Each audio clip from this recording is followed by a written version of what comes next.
Welcome to the Midlife Podcast. We're so excited to have Steve and Christine Van Diest, right? That's the right way I say Yes. that. Yes, Yes. Van Diest on the podcast today. So guys, welcome. We're so grateful to have you as LifeGate members. We're just grateful to have you and your voices on this podcast. So if you guys don't mind, we're just going to kick us off. Do you mind sharing a little bit about how y'all met, how long you've been married, and then kind of your journey in marriage so far? Do you want me to start? Sure. Yeah. So SoCal boy meeting this Latin woman. So you guys have heard the game Two Truths and a Lie, or maybe 16 lies and a truth. I did meet her in Brazil, and I say that was 31 years ago. I met her in Brazil. She was running around the Amazon naked, and I converted her, clothed her, taught her English, and brought her home. So there's we did fall in love very quick in Brazil. I think there's one truth in that story, so you can fill in some of the rest. Yeah, we both were in our respective colleges, universities, got involved in a college ministry, and through circumstances found ourselves on the same summer mission project as college students. And that was a summer that I was pursuing the Lord. I know I'm sure Steve was pursuing the Lord. And then it was like, what happened here? And we met that summer, that December, got engaged our senior year in college, dated long distance from Texas to California, and got married, worked as teachers for a year. And then we still have that desire and dream to be full-time missionaries with Cru campus ministry, and joined staff a year after we were married. Yeah. So Southern California. And then we got planted in Boulder, Colorado to work at the University of Colorado. It was the perfect mix for a Texas, California couple. And we jumped in with all of our junk because, granted, we were young marrieds that spent 9 weeks in Brazil and then dated long distance and then got married basically and moved to Southern California to figure out marriage. And I don't think we had, like, my parents are still married, and we had other couples, but there wasn't someone pouring into our lives in those early years. Even when we went into full-time ministry, we had older mentor staff, but no one was going, this is marriage, this is life, this is hard. It was just kind of perform, be well. And so we just jumped on the engine of, let's go change the world for Jesus. So we moved to Chile before kids, came home. We had our oldest at 4 months. We moved to Spain to go start ministries, came home, had 2 more babies, moved to Mexico City about our 13th year of marriage. And that is when the proverbial hit the fan. And we were out figuring out how to impact 28 million people because we were amazing and we were going to do it. Yeah, I think it was the perfect storm brewing. I think, obviously now we look back at year 7, there was a turning point where we were living in Spain. We were asked to stay in Spain and be the Southern directors in this ministry. And I, as a mom, came alive. I love Spain. I love the culture, everything about it. They really saw women and moms as part of the ministry. It was beautiful. And Steve decided, we're going back to CU so I can train my disciples, and we're going to go back to CU. So I was I acquiesced. I was a submissive Christian wife and went home and came back. And I think I really suppressed my emotions and sadness and bitterness and anger for months and months and months. And I remember telling my Bible study girls, pray for me. I have fits of rage. And they're like, what? You have fits of rage? I'm like, yeah, I have fits of rage. So I had this. With the example of the. I punched a hole in the wall, truth be told. So it was really funny. In one of our mini moves, my mom. We hung something over the door so you couldn't see the broken door. And so my mom's like, oh, what happened here? I was like, oh, we were moving a couch and it fell. Yeah. So all that to say is there was a perfect storm brewing years prior, and I did not have my voice. I did not know how to speak up. I was basically the kind of peacemaker, wanted no conflict, wanted to be all things to all people. So we get to Mexico City, lonely, homeschooling, pregnant with my 4th child. And we did what we said we weren't going to do. We were going to go with another family, and that family couldn't get there soon enough. So we went again with no family, no friends. We were again in charge of young staff again, basically college students. And we're married and I'm a mom. and I have no friends. So it was a perfect storm. It was. So we unraveled at the seams and fell apart. In all those years, I think for me, speaking on my side, there was a lot of insecurity. You're performing, you're in ministry. There's wonderful things about it. Some of my favorite years, but not really developing as a whole person. Mm-hmm. And then going to being asked to go figure out how to do this large city thing. And the insecurities were floating around underneath there. And so I thought, hey, because we had small conversations. She's like, I wish we lived in Spain. So I thought, all right, I'm a problem solver. We're going to fix this. We're moving to another Spanish-speaking country, and that'll solve all the problems. And I got there and hit the ground running, covering up some of that weakness and insecurity. And some of it was touched in with arrogance. We're going to go figure this thing out. And I just kind of thought arrogantly as well, she's a gamer. She'll figure it out as well. And so I'm going to go do my thing. And it was 17 or so years ago, 18 years ago? 17 years ago, the day after Thanksgiving, in a series of conversations that day, she goes, I don't love you anymore, and I'm leaving you. And we were missionaries. So we were living overseas. Did anyone know at this time, as you guys are in No. Like you didn't talk to anybody, you're not sharing, like not even your boss or counselors or anything like that, what you're going through? No. Counselors, that's funny. If I had known that counseling was normal 17 years ago, we just never heard about it within our ministry culture. And I think as missionaries early on, we really saw it happen to other people that if we had gone to a counselor, we really feared that people would have seen us who were supporting us, that we're inadequate, we don't have the job, so why would we support you? You're not whole, you're not doing your job well. So we truly didn't feel safe to go to counseling. Now it's way different, but back then it was not.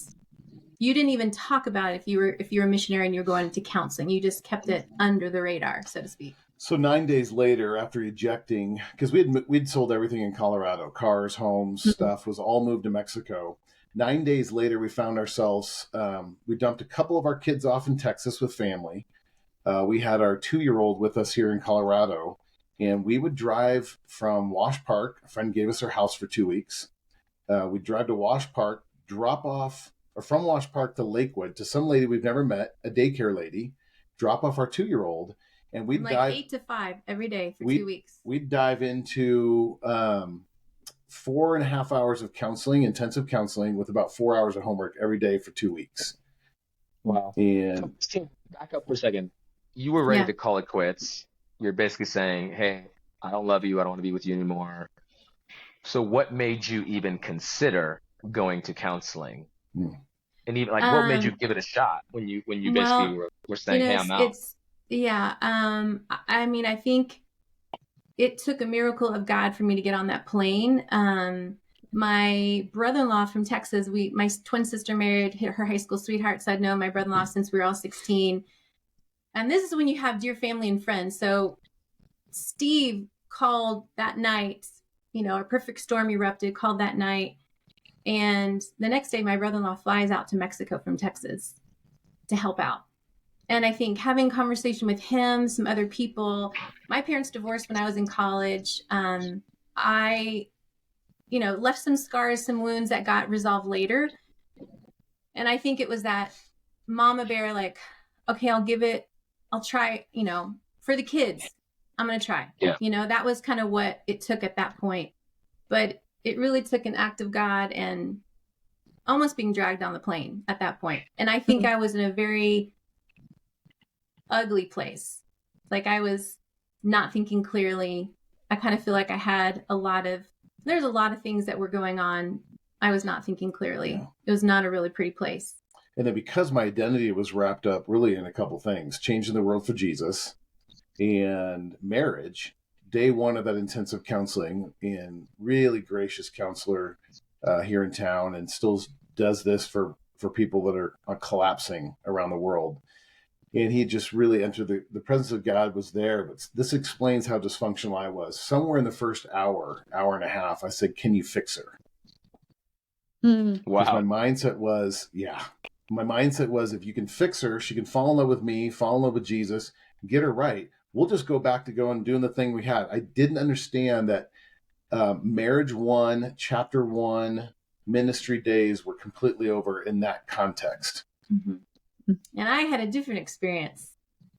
As soon as Michael Cusick lit the candle and invited Holy Spirit to come, I mean, I'm like weeping, going, this is a safe place. I'll tell this person everything. Like, I just felt so heard and seen in insurmountable ways. It was heaven. So it was great. Yeah. And then it was just I think after 2 weeks, I was like the Verizon commercial. Do you love me now? Do you love me now? Kind of like, do you hear me now? And so finally I broke in January, February. I just broke. I was like, I went into some minor depression, and I would just sit on the porch because I was essentially fired. I had no job. I had no responsibilities. I had no to-do list. The engine was still running. Yeah. But I didn't know how to listen and receive God's grace. And so it was that year was a lot of redemption. We saw a lot of movement, but still there's some deeper healing. So even we say marriage, that was end of marriage 1 going into 2. And then I'd say 7 years or 8 years later, we dipped back into intensive counseling with another gentleman. And that was the time where we had not to work on this. We had to work on this. And that's when I went deep and just said, my source is not going to be marriage. It's not going to be work. It's not going to be performance. My identity is going to be on, I am a son of the King. And regardless if she chooses me or not, I will be okay. And so about 9 years ago, we had another conversation and some stuff was surfacing. And it took me about 2 years in counseling to get to a point where I said, I think I can let her go. And I had a conversation down the hall and said, Christine, I go, this is who I'm becoming. This is who God believes in me as a father, as a husband, as a business leader. But I'm letting you go. And if you choose that, wonderful. But I don't need you. I don't need you anymore. I want it. I want to be with you. And so that was, I was terrified because I literally thought she was going to say, peace out. I'm out. I'm gone. Were you guys in conflict in this particular time? Yeah. I think there was some unresolved, I really do. I feel like unresolved trauma from way back when. And I think when he was saying the Verizon, do you hear me? Do you love me now? Do you love me now? From after those 2 weeks, my prayer every day was, Lord, help me love him like I loved him before, but even better. And so at that point, when it's raw and real and you've said everything and everything's been exposed, there was no hiding anything. There was no pretending. We weren't going to fake it till we make it.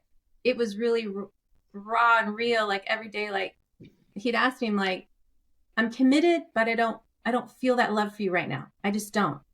And so we stayed together. I mean, it was a very hard season because we come back in December. My mom dies in February. Our 4th child's born in May. We leave full-time ministry. All had happened in six months. There's a lot of humility and pride and brokenness, and it was hard.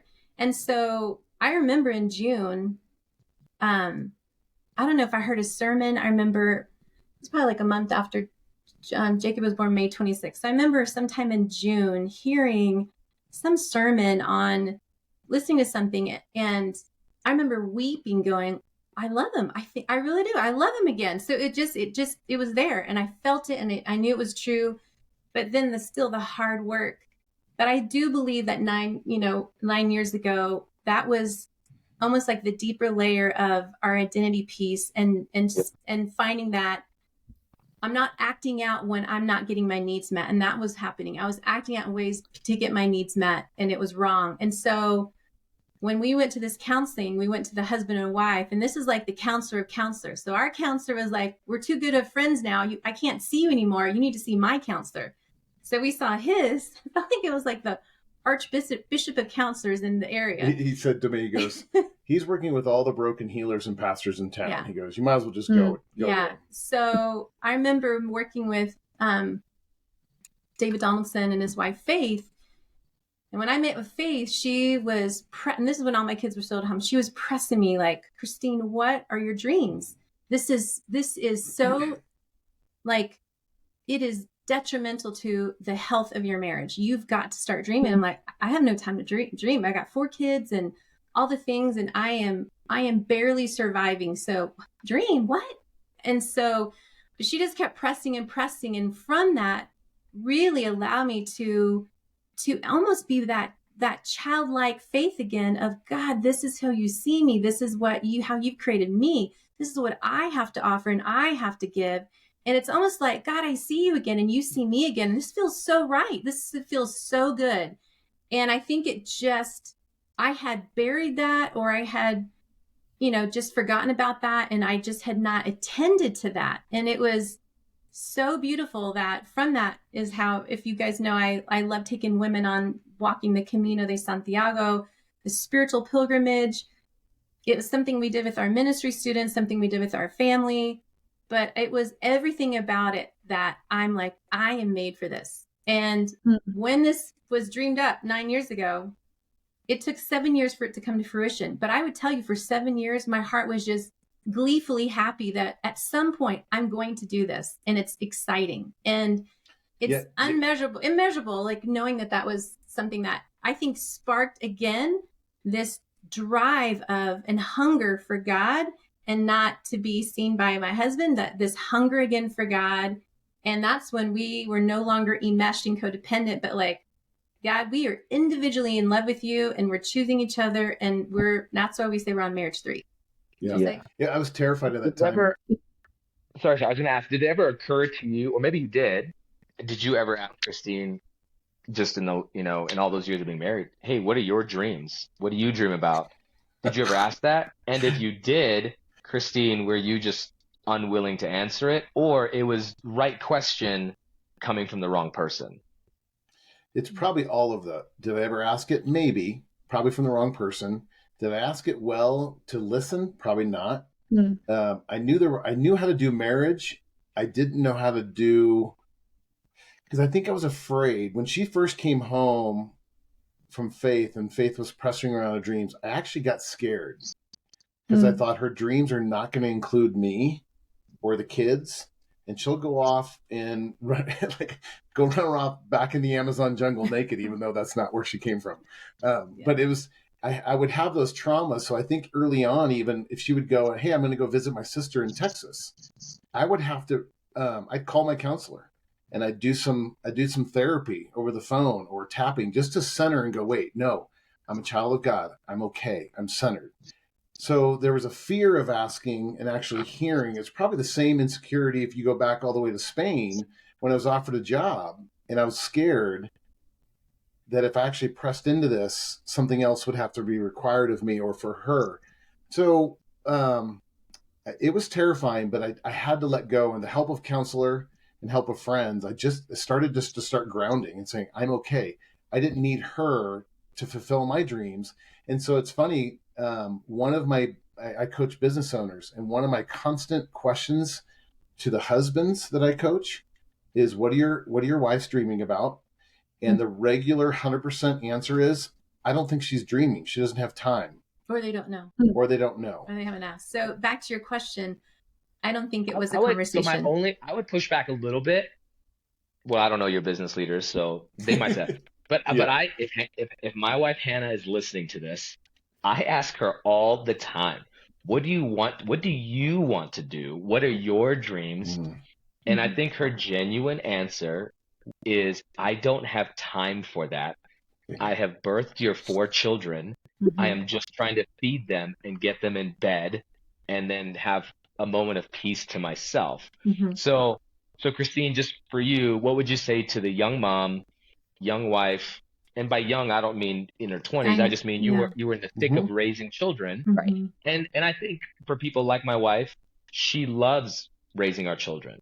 She would genuinely say, yes, it's taxing. Yes, it's difficult. Yes, I'm highly underpaid. But I love it, but it's not everything. It's not, my identity is not wrapped up in this, but so much of my activity is.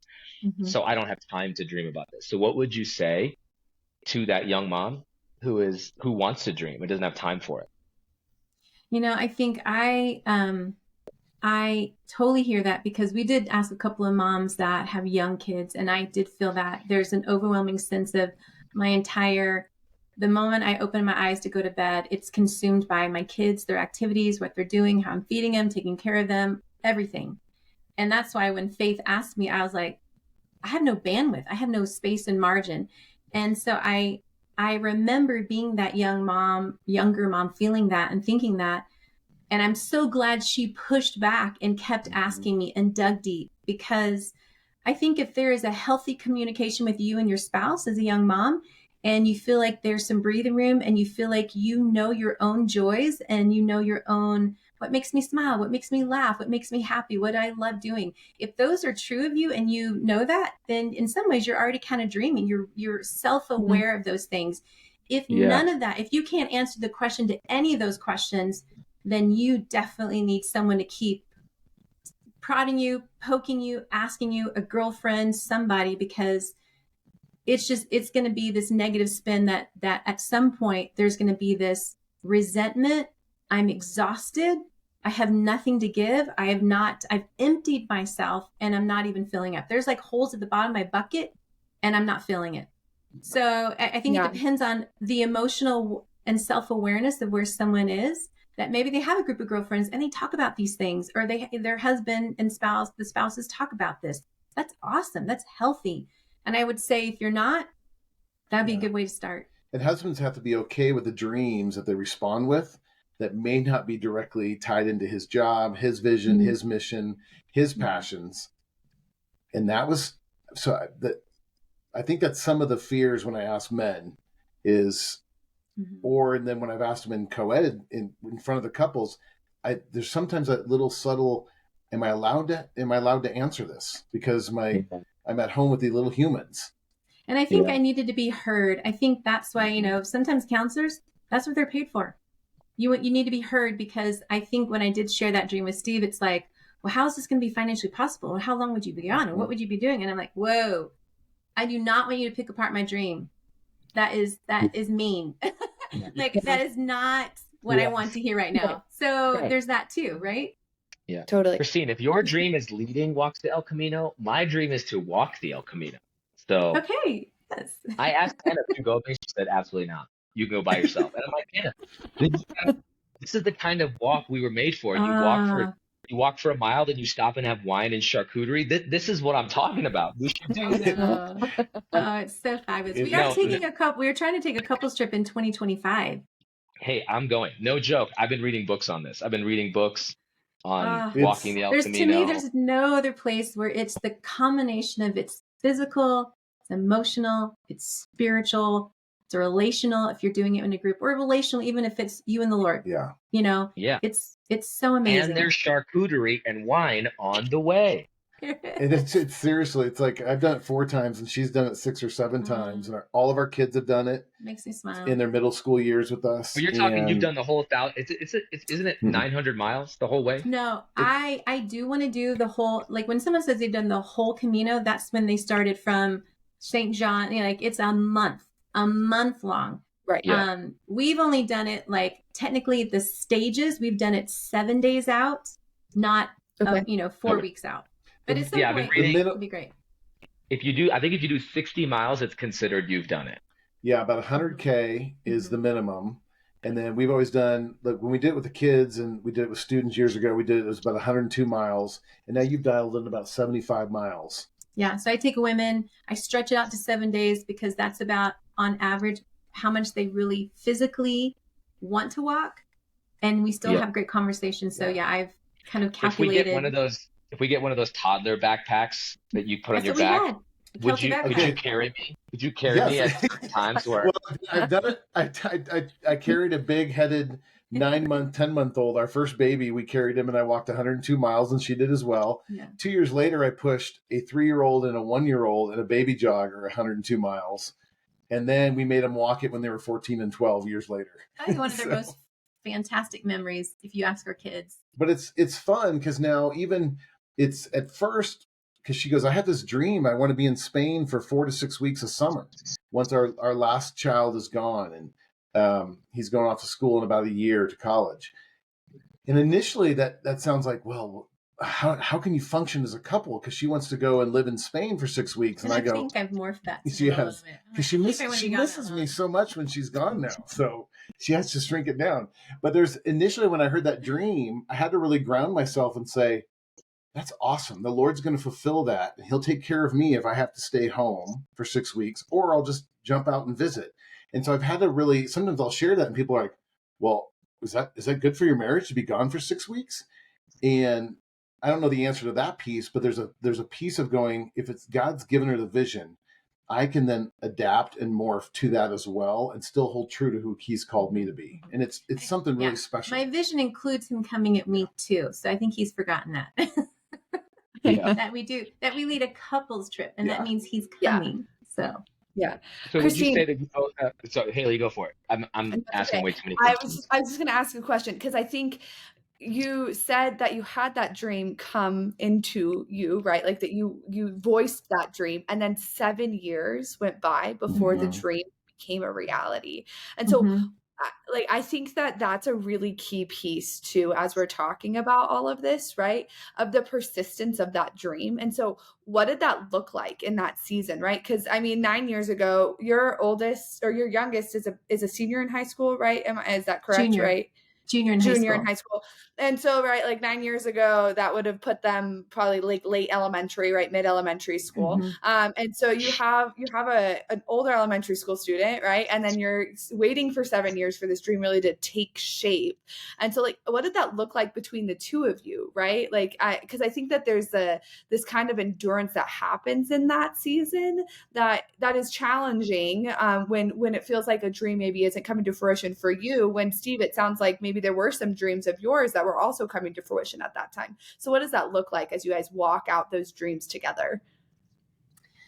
Yeah, I mean, I think it really, it reinvigorated my walk with the Lord, because to get to that point, I was journaling. I mean, one of my, I think, favorite passages in that time when we went to the deep 2-week cleansing, restoring our marriage, Michael Cusick gave us an image and said, your marriage is like, it's in a gift, it's in a box. And to get to this new marriage that's in this box, it's wrapped in thorns and you're going to bleed. It's going to be hard, but once you get in there, it's a beautiful new marriage. And so we've experienced that. So I think there was this season of like, I knew to trust the Lord and I saw him provide. I saw him answer prayer. So even knowing that I had that beginning of that dream, it was just continuing to nurse it, to love on it, to talk to the Lord about it, to hear from him about it. And also then I think as we were still healing and even getting stronger, and we were literally individuated, we were our own selves, that we were championing each other's dreams versus feeling defensive and like, ooh, I don't know about that. That means you're pulling away from me. There wasn't any of that. So as we grew, I think in maturing in that relationship and just our growth, we were championing each other's dreams. So it just was a beautiful thing versus unsteady or defensive or whatever. So one of those earlier sessions in the days when I said fixer, he that passage you referenced was Isaiah 61, and he walks through their beauty ashes. And when he said, you guys are going to be oaks of righteousness, blessing others, I literally said, you are full of crap. And I go, there is no way this is redeemable. And I'm going, that feels so good. Thank you, Lord. And we were like in two different worlds in that same room. It was hilarious. Yeah, in that 2-week period, Jesus showed up to me in a way that I've never experienced the love of God in my life. It was present. It was real. He said, I love you. It's okay. I taught the gospel for 14, 15 years, but it was the first time I felt it.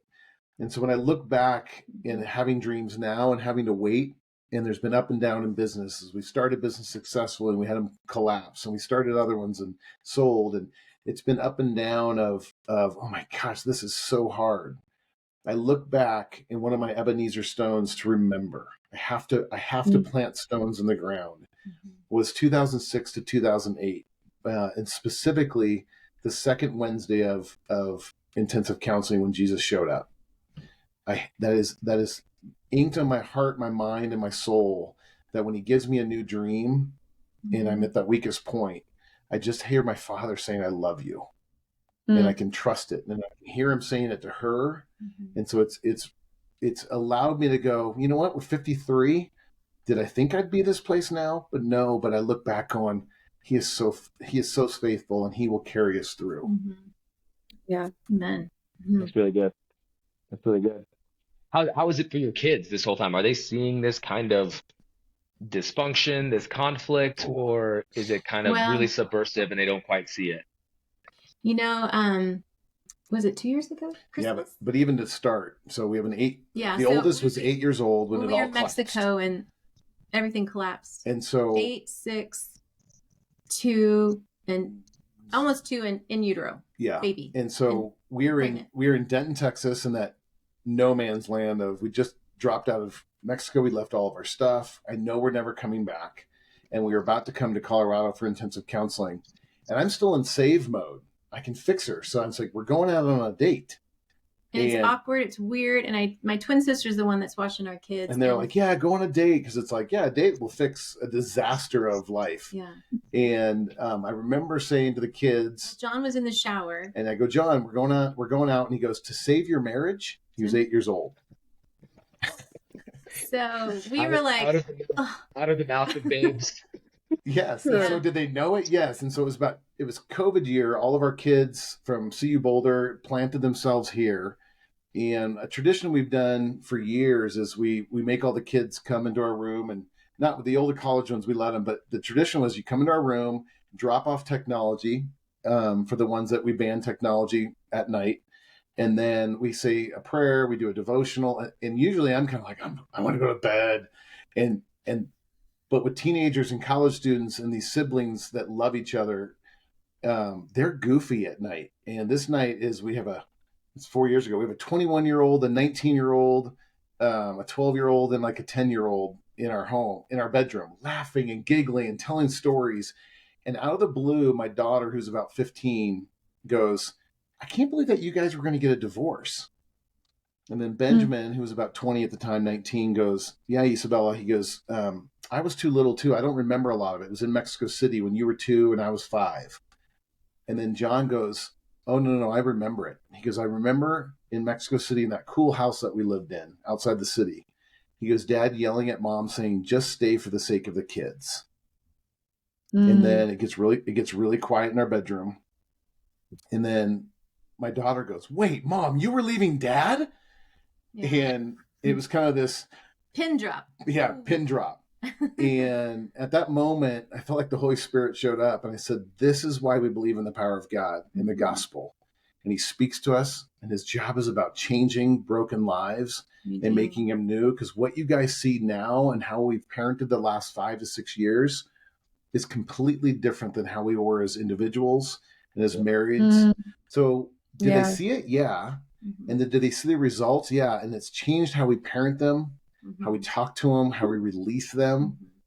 And I just think God is so amazing. This all happened before our 2 older boys are now married. So we navigated a lot of this knowing that, okay, we're ready for how we can love, mentor, disciple these young married couples in our own family. And so, yeah, it was just transparent and real and beautiful and raw and giving God the glory for some cool redemption.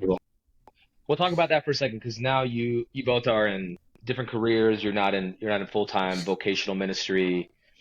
You're doing different things business-wise, but you would say you were in this new ministry that the Lord has really put in your hands. Yeah. And so what's that all about? How are you living this out? And so talk about that for a second, what the ministry is, why you love it, what you're seeing. And then can you just take a moment to encourage some couples who are kind of in the season of life you're in, or leaning towards that season? Kids are getting older. They're kind of more self-sufficient. And what does that mean for their marriage, just in their own life? But what does that mean for potential ministry of what the Lord could use them for? I think we both decided with so much that had happened that we said outside of family, our family, God, and our business, that we would love to give our time, talent, resources to marriages, helping others. And we found ourselves just facilitating some great marriage courses and being available. And that has worked together. We really enjoy that. And I would say for us, as we're older married couple with, almost empty nesters, it doesn't mean that you have to do ministry together, but we have found that this really works well together. And I think I'm still pursuing, taking the women on the Camino. I would love to do a couples one, but for me, if it was just women, that it's great that I still have that by myself, that it's something that it's the Lord put on my heart that I get to do. But it is cool that we are getting to do this together, because I feel like we are kind of two peas in a pod. Like we really have come together, know each other well, know the deepest, darkest, ugliest parts of each other, and we still choose each other and love each other. One of the old authors, my counselor had me listen to about 10 years ago, just to soak on identity, Graham Cook. And I had to rest on not what I think of God and how I'm performing it, but what does God think of me? I just had to rest in my sonship and get rid of my orphan kind of mentality. But one of the things he said in those years is, he goes, your greatest wounds, your greatest brokenness will be your greatest give back. And I go back to that time when I told Michael Cusick he's full of crap and Isaiah 61 doesn't apply to us. And it's not something that we pursued.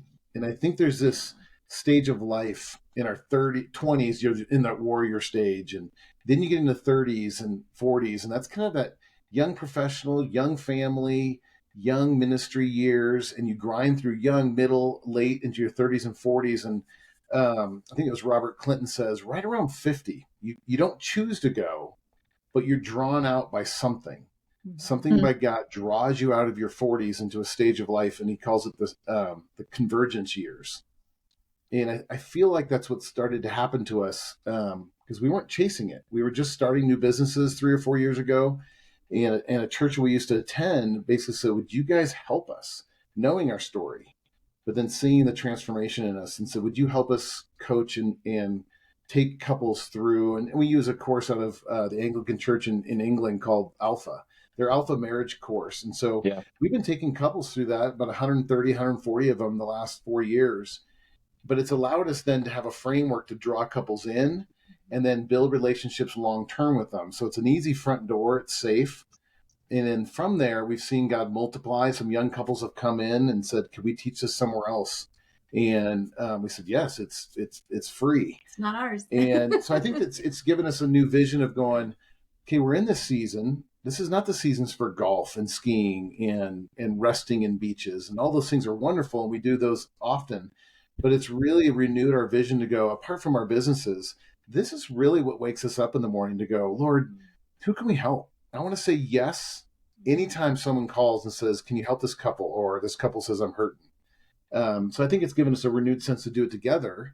And oftentimes it is together. So it's fun. So I encourage those older couples, I call them really young, mature, wise couples in their young 50s and above, to experience is what I call them. To look back as a couple. It may not be marriage ministry, but look back as a couple and to see where God has moved, and maybe press into that to say, you know what, I was a young 20-year-old struggling. I didn't have a dad. Well, start pressing into that. How can you as an older man now help younger men be dads and be a role model to their kids? Because I still remember a gentleman this past week, he's 40, and he texted me and he goes, you remember me? And he's a realtor in I hadn't seen him in probably 25 years. He goes, when your kids, no, it's probably 20 years ago. So when your kids were young, there's something that stuck out.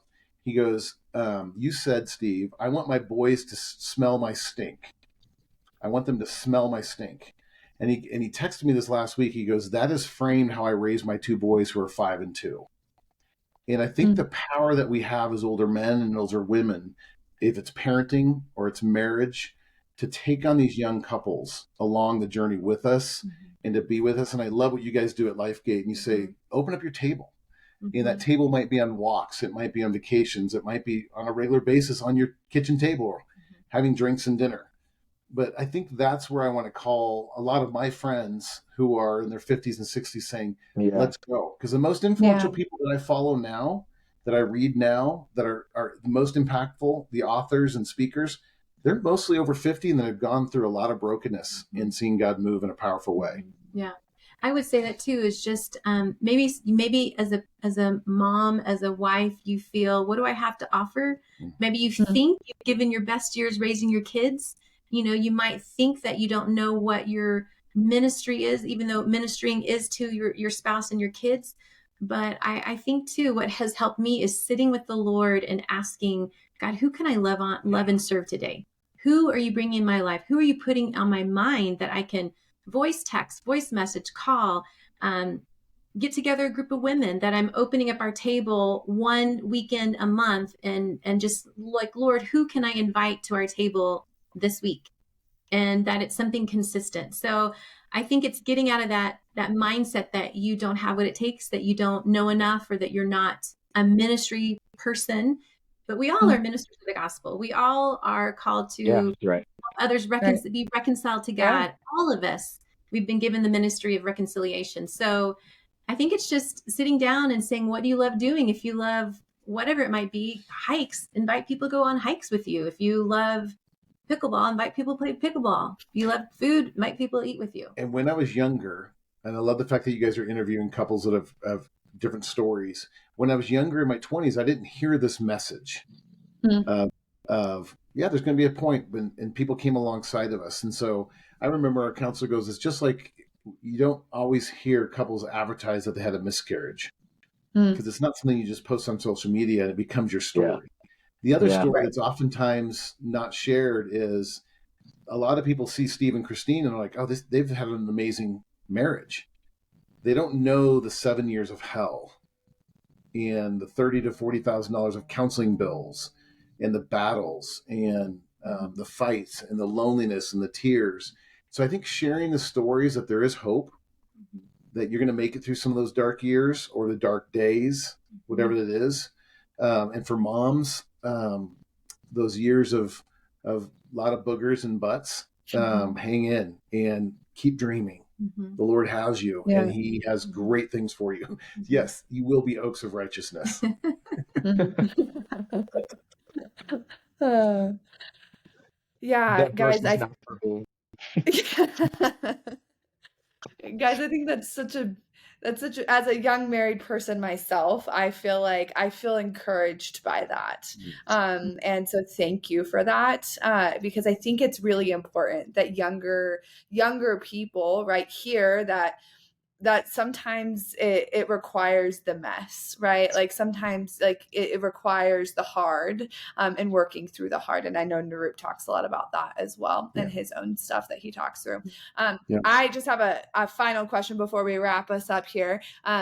As you guys have coined it, your third marriage, you told me that a couple of weeks ago when we were talking, right? Like that you have had 3 different marriages. As you enter, or as you're in this third marriage, as you call it, what is the thing that is what's the prayer that you all have for this next season for you all? And how are you living out what you've learned in these other seasons right now? Good question. We ask more profound questions. I ask things like, what's your favorite flavor of ice cream? And I was just, initially my brain just went, well, more sex. But then I was like, it was such a profound question. I thought I had to answer it better. Oh, that's amazing. Oh, that's good. It's funny in this choice. I say, because she's choosing me and I'm choosing her and it's not codependent. It actually is pretty passionate and it's much more deeper and it's much more loving. Yes, it's based on an agreement we made 30 years ago, but now it's really based on, I don't have to perform for her. I'm being whole. And so that's one piece. And I think the theme in my prayer is for me, we'll have to ask this question, but I want to listen and obey. That old song, it's trust and obey. I've changed the words to it. It's listen and obey. I want to listen and obey.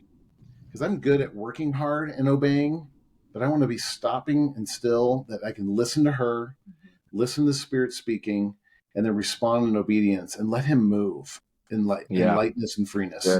That's I would say when he shared that, the word that came to mind was freedom, because for freedom, Christ has set you free. Like I think when I felt controlled and stuck and all the things as a woman. And I think when you shared about a couple of Sundays ago about the submissive Christian wife, that kind of just the whole, what's wrapped up in that understanding of submitting to one another out of reverence for Christ. Like when I feel there's freedom, like to breathe, like to really choose. I mean, I come alive when I felt like that just kind of killed the passion, killed whatever.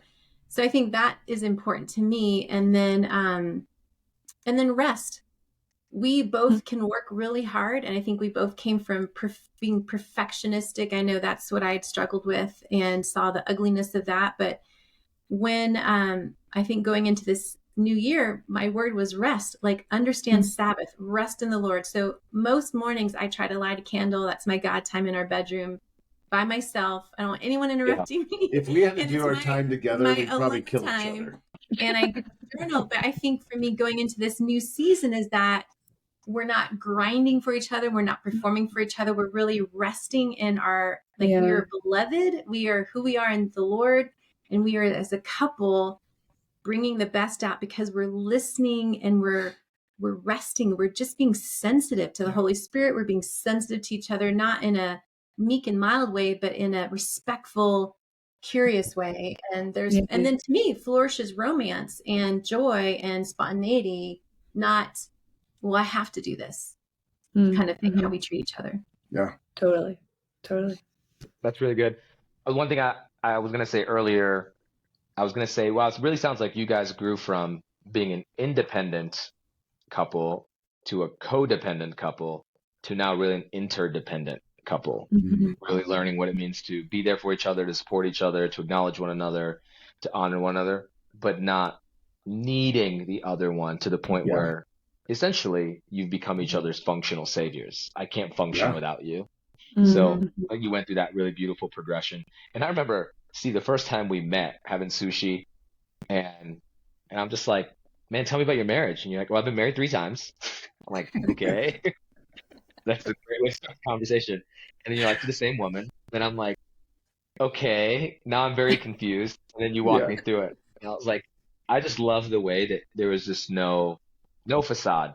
You're just going to come out and tell straight up what the Lord's done in your life and in your marriage. And so just really, really cool. Love that you guys are part of this community and that you're really just seeing this as a ministry. You took what the enemy meant for evil and you're using it for good. Amen. Yeah.